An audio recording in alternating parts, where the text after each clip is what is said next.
now it is time for us to move on. Our next caller that we have on the line is Jerry, who is calling in from Oregon. Jerry, you're live on Truth Wanted. What's up? Hey, how you doing? Everybody asks that, don't they? But what I'm calling about is I've had some experiences that I believe are with the Holy Spirit, and I've had them pretty much my whole life. So I've considered me like a mystic, since early childhood. And I was involved in the religions for a while. I was involved in Christianity for a while. I was actually raised a Mormon, but I never actually believed in it. But I've had experiences, like I said, my entire life, starting since early childhood. But the one that I wanted to talk about that's probably my highlight is when I was 16, and I have to kind of give you a little bit of background.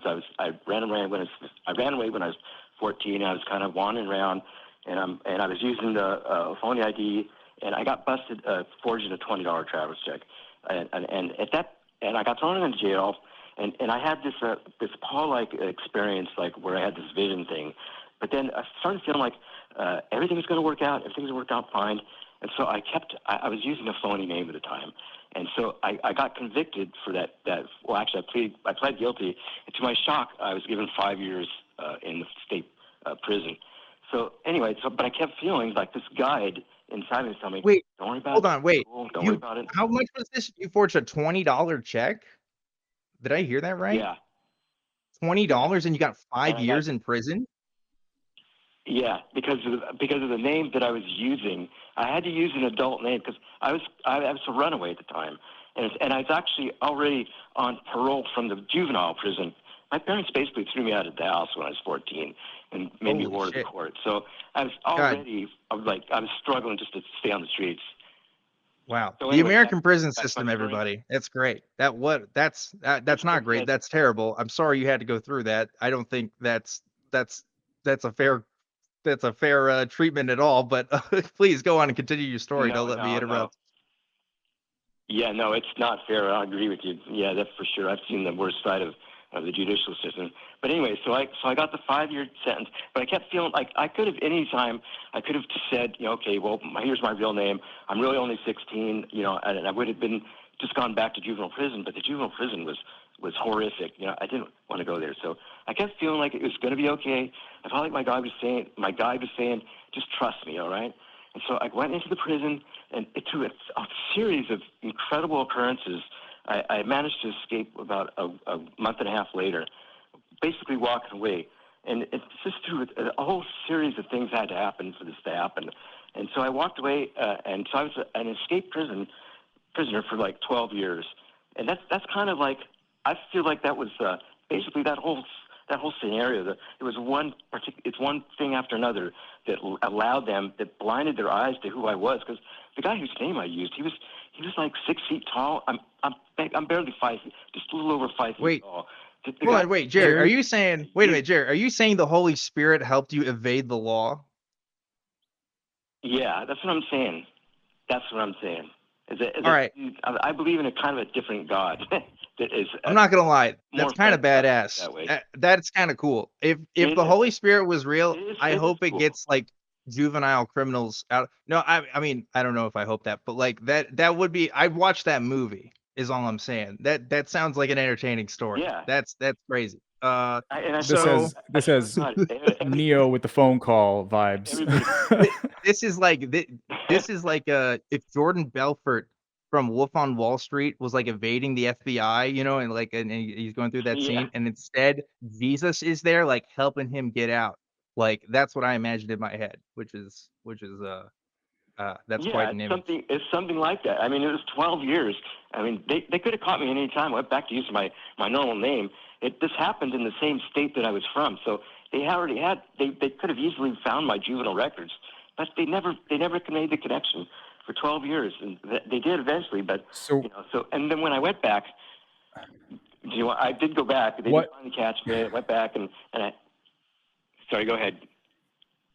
I was just gonna say, so what in all of this, is an amazing story as that is, what makes you think that it was the Holy Spirit? Yeah, What led you to that conclusion? I am curious about that too, because I would think maybe Satan's helping me out at that point, because that's I kind of was like, I 'cause mean I've had Yeah. some pretty amazing coincidences happen in my life that led me to certain spots where just ended up being really cool. But never once did I think that it was a because supernatural.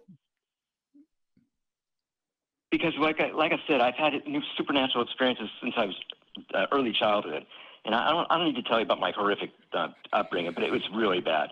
And in my childhood, I had when I was 5 years old, I had a prophetic dream that basically part of that dream was an escape. That, so I've had these experiences since early childhood. I'd suffered through I was basically, for the first 5 years of my life, I was left in a room alone. It was like, and so I had to cope with that and call it my imaginary friend or whatever you want to call it. But I do remember having mystical experiences with this stuffed bunny, believe it or not. And I felt love. That stuffed bunny became my mother. And that stuffed bunny, so it was the same guide that I experienced when I was 16. That motherly presence came in, and it was a physical presence that I felt. And I'm 67, almost 68 now, and I still feel that presence constantly. It's a repeatable thing. It didn't end with that. That escape is one of my great stories. But a few years after that, I ended up in Hong Kong, and I was playing. I got famous in a matter of months when I went to Hong Kong, and so I told this story to many thousands of people over there for a while. That's for 5-6 years over there, and so this experience, this Holy Spirit experience, has never stopped. And after the Hong Kong, I came back to the U.S. Okay. So Anyway, yeah. I interrupt you, Jay, but it sounds like you have this sort of ever-present guide that's been in your life, sort of informing you, giving you comfort, but more importantly, like helping you in situations where you've really needed it. Is that right? Yeah, that's a good word. That's a good way to put it. Okay. Yeah. Okay. That's a really, really, I mean, Jerry, I want to believe you. Okay. I want to believe that's real. You're the first caller where I've ever had the thought, man, I hope the Holy Spirit is real. And it's that version because that's pretty fucking cool. Okay. That's like a cool guardian angel that helps you do like crimes, which like I'm kind of down for. Yeah, I'm not going to lie. I'm not saying everybody should have one. I'm just saying there should be at least one Jerry in the world at all times. So you can tell me stories like this because that's really cool. But like here's where I'm at. Okay. I also identified with the Christian mystic label at one point in my Christianity during my deconversion process. And the reason why I did it is because I, like you, Jerry, I felt the most meaningful sort of spiritual interaction with God with just being in myself, right? It didn't have to be in a corporate church environment. I really felt like what made my religion true, what made my beliefs true, was just sort of those personal experiences. Now, for me, it was when I realized, oh, wait a minute, there's a lot of human beings on earth that have these experiences and not only come to different conclusions, but it can also be explained by physical phenomenon. Again, not completely. We don't have a complete or even I'd say very clear understanding of exactly how the brain works, but we do know that people do have instances where they feel out of body experiences, people feeling comfort from outside of themselves, and it seems to be a cross-cultural phenomenon with different interpretations. Now, there's some people that say, and maybe you agree with this camp, Jerry, that in itself is evidence of the divine.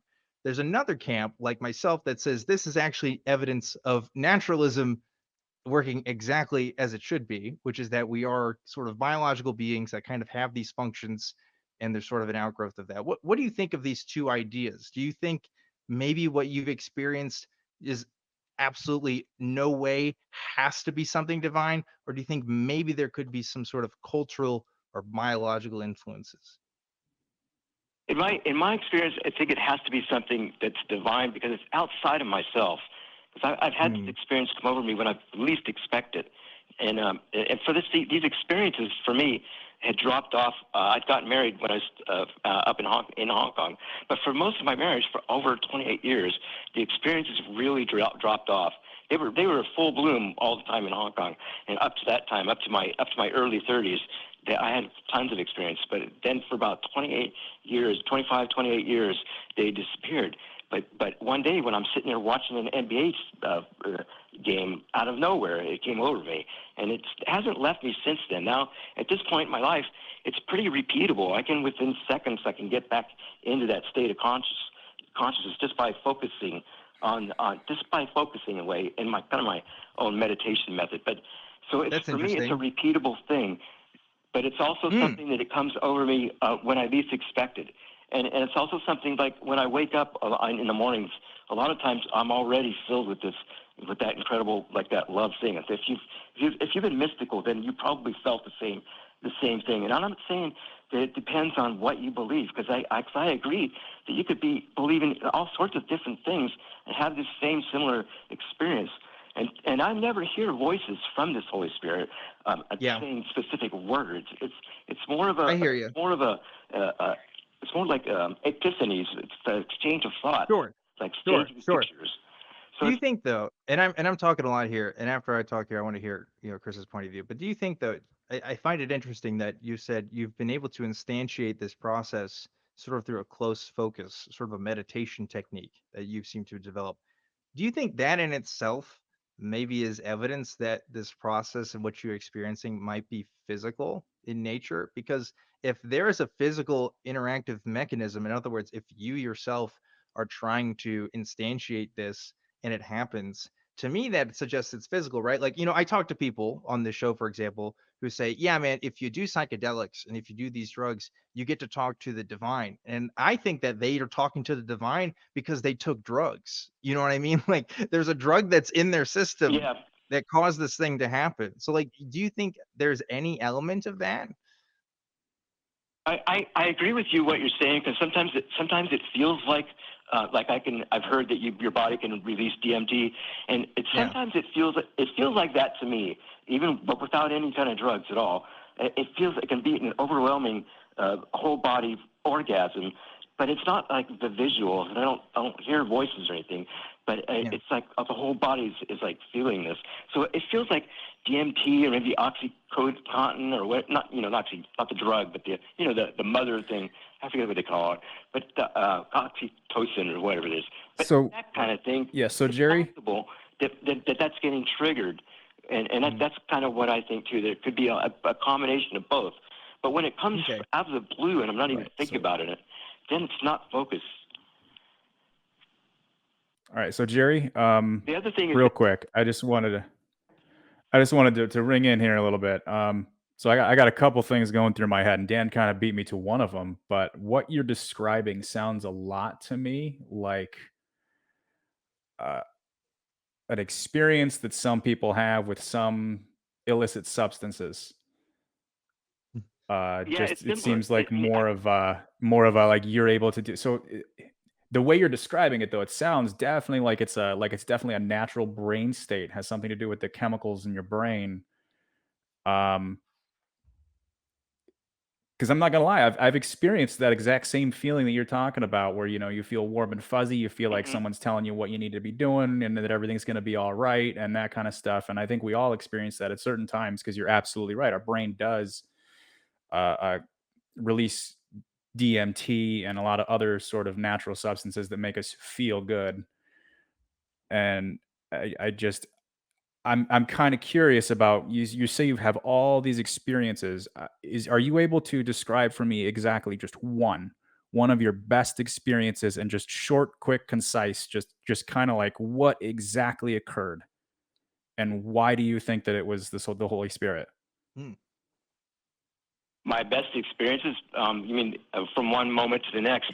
From one moment to the next, my best experience is when I focus in, and like I said, in my meditation, and it doesn't require any drugs at all. But if I have demonstrated this over a period of in my factory job, I was meditating on the job. I was able to in my job, and I was getting ideas as far as how to run my job and control these ovens. So I was getting knowledge. This knowledge was working out. It's getting tested. It was in a food processing place, and I was running the ovens, and I had to make decisions on the temperatures. And we usually have certain protocols, but I was getting a new direction, new ideas on how to use these ovens. And so for the last 4 years that I worked there, I was meditating. I was just like Yoda. I was like, my eyes were closed. I was meditating, and I was getting ideas, and my numbers were flawless. They allowed me to break all the rules for 4 years in this hugely well-known company, and making cookies and crackers that you all eat.